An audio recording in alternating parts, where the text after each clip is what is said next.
अगली खबर सीधी जिले से, जहां जनपद पंचायत सिहावल अंतर्गत ग्राम पंचायत खड़बड़ा में तालाब की भीट पर आंगनबाड़ी भवन का निर्माण एसडीएम की रोक के बाद भी चल रहा है। यही नहीं बल्कि ग्राम पंचायत और तकनीकी अमले का साहस देखा जाए तो तालाब की मेड़ पर ही शौचालय का निर्माण भी करवाया जा रहा है और उसकी बाकायदा तकनीकी स्वीकृति RES के सहायक यंत्री ने जारी कर दिया है। मामला यह है कि 30 दिसंबर को अनुविभागीय अधिकारी सिहावल ने कार्य पर रोक लगाने का आदेश जारी किया था, जिसके बाद भी ग्राम पंचायत द्वारा निर्माण कार्य बंद नहीं किया गया।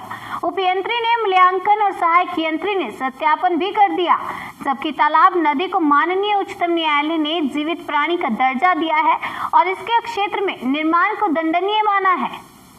देखिए, मामला ग्राम पंचायत खड़बड़ा का है। यहाँ 5000 की आबादी में इकलौता एक तालाब है जिस पर लगातार माफियाओं द्वारा कब्जे का प्रयास हो रहा है। वहाँ खसरा नंबर 800 जो इस तालाब की मेड़ के रूप में है, उसको लोगों ने अपने नाम पर, निजी नाम पर करवा लिया है। उसी तरह पंचायत एजेंसी द्वारा वहाँ आंगनबाड़ी का निर्माण कराया जा रहा है, शौचालय का निर्माण कराया जा रहा है, जिस पर प्रार्थी द्वारा माननीय SDM साहब के समक्ष आवेदन दिया गया, जिस पर उन्होंने पटवारी प्रतिवेदन मंगाकर 30/12 को उसमें स्थगन दिया।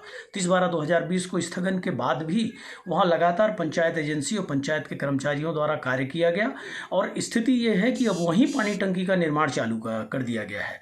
तालाब को निरंतर सूखा रखने का और तालाब को खत्म कर देने का यह प्रयास पंचायत एजेंसी द्वारा कुछ भूमाफियाओं के इशारे पर किया जा रहा है।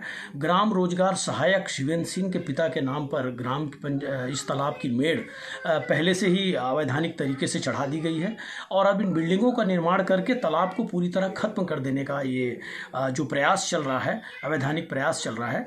इस मामले में माननीय सर्वोच्च न्यायालय ने कहा है कि देश के सभी तालाबों, जल स्रोतों, नदियों का इनका संरक्षण करना राज्य सरकार व केंद्र सरकार का दायित्व होगा।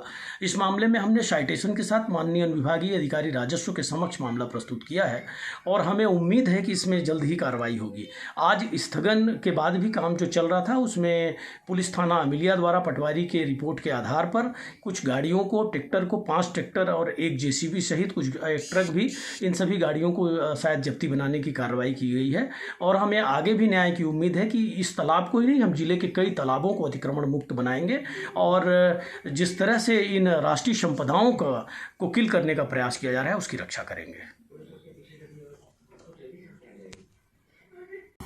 उच्चतम न्यायालय के आदेशों की चर्चा करें तो नदी, तालाब, झील, बांध इत्यादि जो जल स्रोत की श्रेणी में आते हैं, इनके लिए आरक्षित या नामांकित भूमि का किसी भी तरह स्वरूप बदलना, आवंटन करना अवैधानिक होगा। इन सभी को केंद्र व राज्य सरकारों को राष्ट्रीय संपदा के रूप में मानते हुए इनका संरक्षण सुनिश्चित करने के दायित्व निभाना होगा। आखिर सवाल यह उठता है कि उच्चतम न्यायालय और SDM के आदेश की अवज्ञा करने पर क्या दोषी ग्राम पंचायत के सचिव, सरपंच, उपयंत्री, सहायक यंत्री पर प्रशासन कोई कार्रवाई करेगा? फिलहाल लेते हैं एक छोटा सा ब्रेक, जल्द हाजिर होते हैं बाकी की खबरों के साथ।